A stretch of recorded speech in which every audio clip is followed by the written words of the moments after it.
नमस्कार, आप देख रहे हैं न्यूज 18 बिहार झारखंड और मैं हूं आपके साथ लक्ष्मी। प्रधानमंत्री मोदी का कड़ा संदेश, आतंकी हमला करने वालों को संदेश दिया है प्रधानमंत्री नरेंद्र मोदी ने। साजिश करने वालों को बड़ी सजा मिलेगी, उनकी सोच से भी बड़ी सजा देने की बात प्रधानमंत्री नरेंद्र मोदी कर रहे हैं। आतंकियों को मिट्टी में मिलाने का समय आ गया है। प्रधानमंत्री नरेंद्र मोदी ने पाकिस्तान को करारा जवाब दिया है और कह दिया है कि अब उनको आतंकियों को मिट्टी में मिलाने का समय आ गया है। पहलगाम हमले से पूरा देश दुखी है। बिहार से पाकिस्तानियों को कड़ा संदेश दिया प्रधानमंत्री ने। यह हमला भारत की आत्मा पर है। प्रधानमंत्री ने कहा, आतंकी हमला करने वालों को कड़ा संदेश दिया है। पाकिस्तान को बिहार से कड़ा संदेश प्रधानमंत्री ने दे दिया है कि साजिश करने वालों को उनकी सोच से भी ज्यादा कड़ी सजा मिलेगी। क्या कहा उन्होंने, आइए आपको सुनवाते हैं। मैं बहुत स्पष्ट शब्दों में कहना चाहता हूं, जिन्होंने ये हमला किया है उन आतंकियों को और इस हमले की साजिश रचने वालों को उनकी कल्पना से भी बड़ी सजा मिलेगी। सजा मिलकर के रहेगी।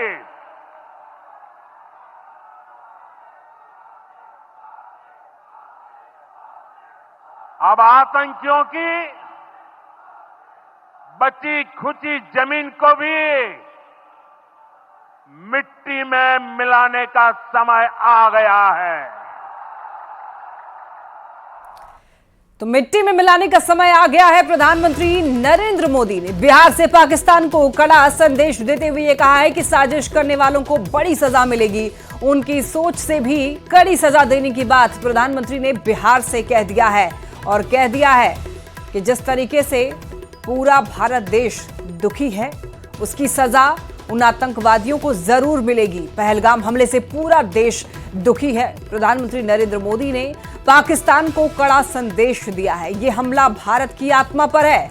प्रधानमंत्री ने कह दिया है कि यह हमला भारत की आत्मा पर है। आतंकी हमला करने वालों को कह दिया है उनको जो सजा मिलेगी वो उनकी सोच से भी ज्यादा होगी। पूरी दुनिया सुने और पूरी दुनिया समझ ले, इसके लिए प्रधानमंत्री मोदी ने अंग्रेजी में भी कड़ा संदेश दिया है। From the soil of Bihar, I say to the whole world, India will identify, track and punish every terrorist and their backers. We will pursue them to the ends of the earth. India's spirit will never be broken by terrorism. Terrorism will not go unpunished. Every effort will be made to ensure that justice is done. The entire nation is firm in this resolve. Everyone who believes in humanity is with us. I thank the people of various countries and their leaders who have stood with us in these times. Pahalgam में आतंकी हमले के बाद केंद्र सरकार full action में है। PM Modi ने सीसीएस की अहम बैठक की, जिसमें सरकार ने आतंकवाद पर प्रहार के लिए पाकिस्तान के खिलाफ कई कड़े फैसले किए हैं। सरकार ने पाकिस्तान के साथ सिंधु जल समझौता को रोक दिया है। इसके अलावा भारत में रह रहे सभी पाकिस्तानी के वीजा रद्द करके 1 मई तक उन्हें भारत छोड़ने का आदेश दिया गया है। और देखिए, भारत में रह रहे किसी भी पाकिस्तानी को 48 घंटे के भीतर भारत छोड़ना होगा।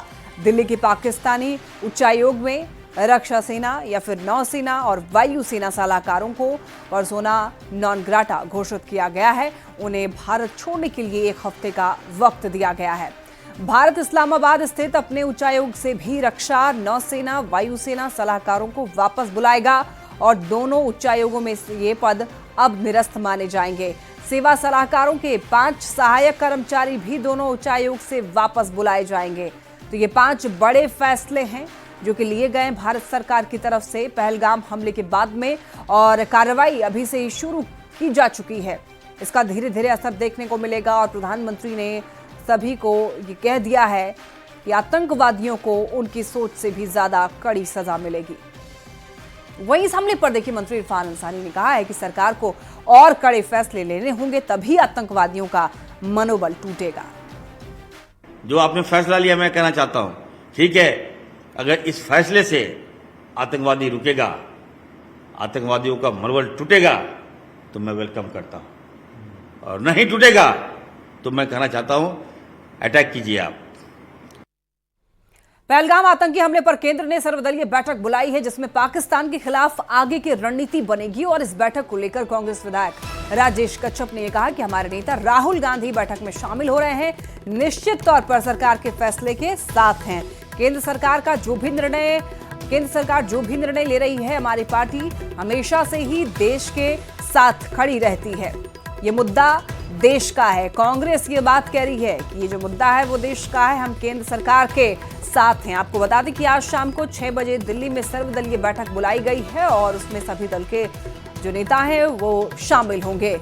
तो पहलगाम हमला पर आज इस बैठक में बात होने वाली है। पाकिस्तान के खिलाफ सभी दलों के साथ बैठक करके रणनीति तैयार की जाएगी। तो ये परंपरा रही है कि चाहे पक्ष हो या विपक्ष हो, कोई देश पे वैसी विपत्ति जिसपे तमाम देश को एकजुट रहना चाहिए। पहलगाम की जो घटना है वो आज वो देश का मामला है, वो कोई जम्मू कश्मीर या कोई सैन्य का मामला नहीं है। सैन्य अटैक रोज होते हैं, बॉर्डर पे लड़ाइयाँ रोज होती हैं, लेकिन जिस प्रकार से सिविलियन को घुस करके मारा गया, कहाँ चूक हुआ है। आरोप प्रत्यारोप को छोड़ करके कांग्रेस पार्टी चाहती है कि जो हमारी खूबसूरती है, लोकतंत्र की खूबसूरती है, जहाँ पे हमको मजबूत होना है, एक साथ हम अपने दुश्मनों के साथ में युद्ध करें। ये कोई राजनीतिक मसला नहीं है, ये देश का मसला है। सब लोग को एक हो करके देश के लिए हम लोग को सोचने की जरूरत है। सर्वदलीय बैठक बहुत ही अच्छा है और लोग अच्छा निर्णय लें। सरकार के इस फैसले को लेकर राजधानी रांची में लोगों की क्या राय है, ये जानने की कोशिश की संवाददाता ओम प्रकाश ने। पहलगाम में आतंकियों के द्वारा नापाक मंसूबों को अंजाम दिया गया और कई पर्यटकों को मौत के घाट उतार दिया गया। इस दरमियान तमाम देश भर में जो आक्रोश की लहर है वो देखने को मिल रही है। तो वहीं सरकार के द्वारा भी कई फैसले लिए गए हैं, 5 बड़े फैसले लिए गए हैं और आतंकियों के खिलाफ जीरो टॉलरेंस की जो नीति है उसे प्रदर्शित करने की कोशिश की गई है। लोग आखिर इस विषय में क्या सोचते हैं और क्या लगता है कि ये जो सरकार के द्वारा डिसीजन लिया गया है, 5 बड़े कार्य जो निर्देश है, वो क्या लगता है? देखिए, जिस तरह से विदेशी मुल्क के इशारे पर हमारे देश का नौजवान निहत थे और जो घूमने फिरने के लिए अपने परिवार से के साथ गए थे, नौजवान लोग जो लड़का लड़की इधर उधर नौकरी चाकरी करता है और घूम फिर करके अपना ऐसे ही मौज करता है, उसको हत्या कर देना, कहीं न कहीं इस बात से हम लोग बहुत व्यथित हैं। उसको जब तक सबक वो नहीं सीखेगा तब तक वह मानने वाला मुल्क नहीं है। क्या कहिएगा, जिस तरह से जो डिसीजन हुआ वो ठीक है कि और भी कुछ खास? माँ भारती के सीने में जो इस तरह से ये लोग खून बहाए हैं, हम लोग का एक एक रोंगटा खड़ा है। आर पार के लड़ाई के लिए मोदी जी ने बहुत कड़ा और बहुत अच्छा निर्णय लिए हैं। हम लोग पूरा जनता उनके साथ है, हम लोग आर पार के लड़ाई के पर उतारू है। हम लोग का मोदी जी बहुत अच्छा किए हैं, उनका हम लोग समर्थन करते हैं, उनका फैसला पर हम लोग बहुत भरोसा है। आतंकी घटना घटता है ना, उसके लिए कड़ाई से कड़ाई और करना चाहिए, एक्शन लेना चाहिए और लड़ाई जो है ये नहीं होना चाहिए, गलत है। केंद्र सरकार के द्वारा निर्णय लिए गए हैं, लोग उसकी सराहना तो कर रहे हैं, लेकिन साथ ही उनका कहना है कि इसलिए जिस तरह से आतंकियों की घटना ने अंजाम दिया, उनके खिलाफ और भी कड़ी कार्रवाई भी होनी चाहिए ताकि दोबारा इस तरह की घटना न हो पाए। कैमरामैन प्रभाकर के साथ ओम प्रकाश, न्यूज़ 18 रांची। पहलगाम हमले के खिलाफ रामगढ़ के चैनगढ़ा में लोगों ने विरोध प्रदर्शन किया। पाकिस्तान के प्रधानमंत्री और सेना प्रमुख का पुतला जलाकर विरोध जताया। ग्रामीणों ने कहा कि पर्यटकों को बेवजह हत्या किया जाना कायराना हरकत है।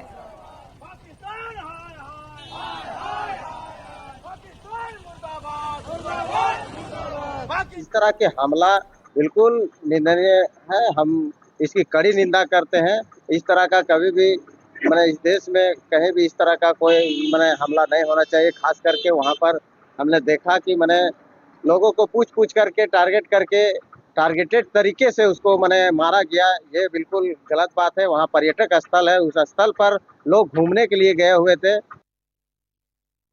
लोहरदगा में बीजेपी ने नगर मंडल के नेतृत्व में मशाल जुलूस निकाला और विरोध जताया। आतंकवाद के खिलाफ नारेबाजी करते हुए पाकिस्तान पर एयर स्ट्राइक की मांग की।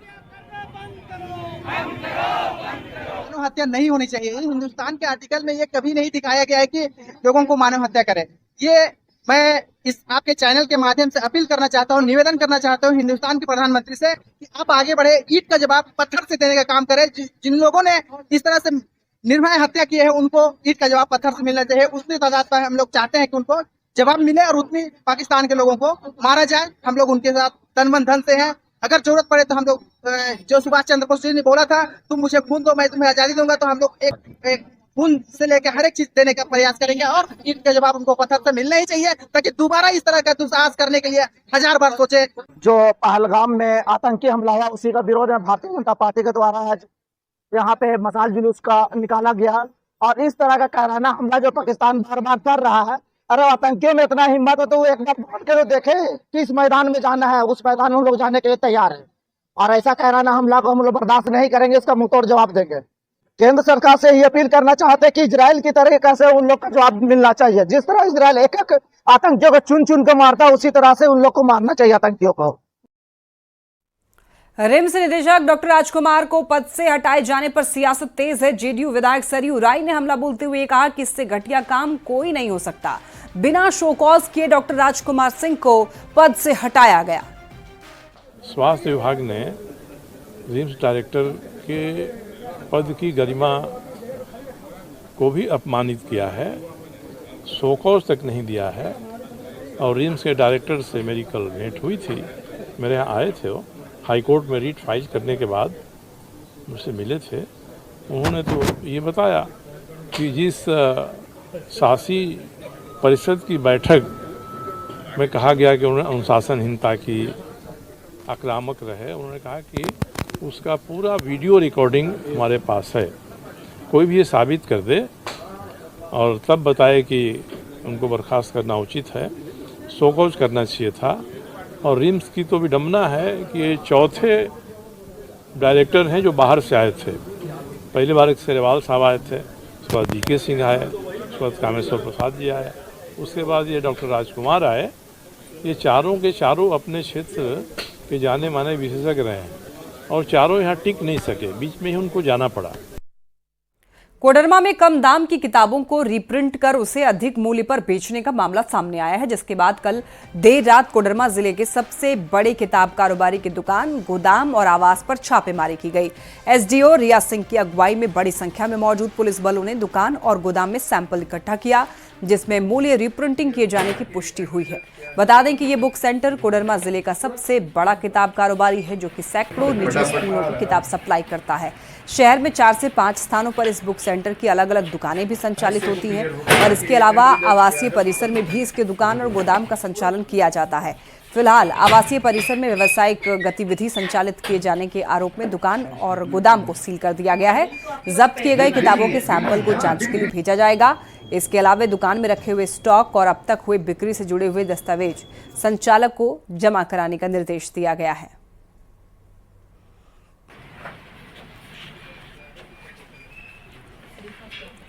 गिरिडीह से एक बड़ी खबर सामने आ रही है, जहां पर नेता प्रतिपक्ष बाबूलाल मरांडी के भाई और भतीजी से जन्म प्रमाण पत्र ऑनलाइन कराने के लिए 5000 रुपए की रिश्वत मांगी गई है। रिश्वत मांगने का आरोप देखिए खोरीमुआ अनुमंडल कार्यालय में बैठने वाले एक वकील पर लगा है।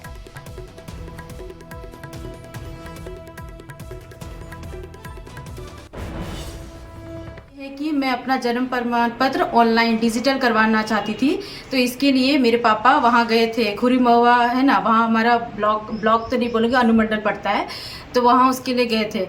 तो वहाँ के जो वकील थे, कि जो उनका नाम है उदित कुमार कुछ है आगे नाम, मुझे एग्जैक्ट नाम उनका नहीं पता है।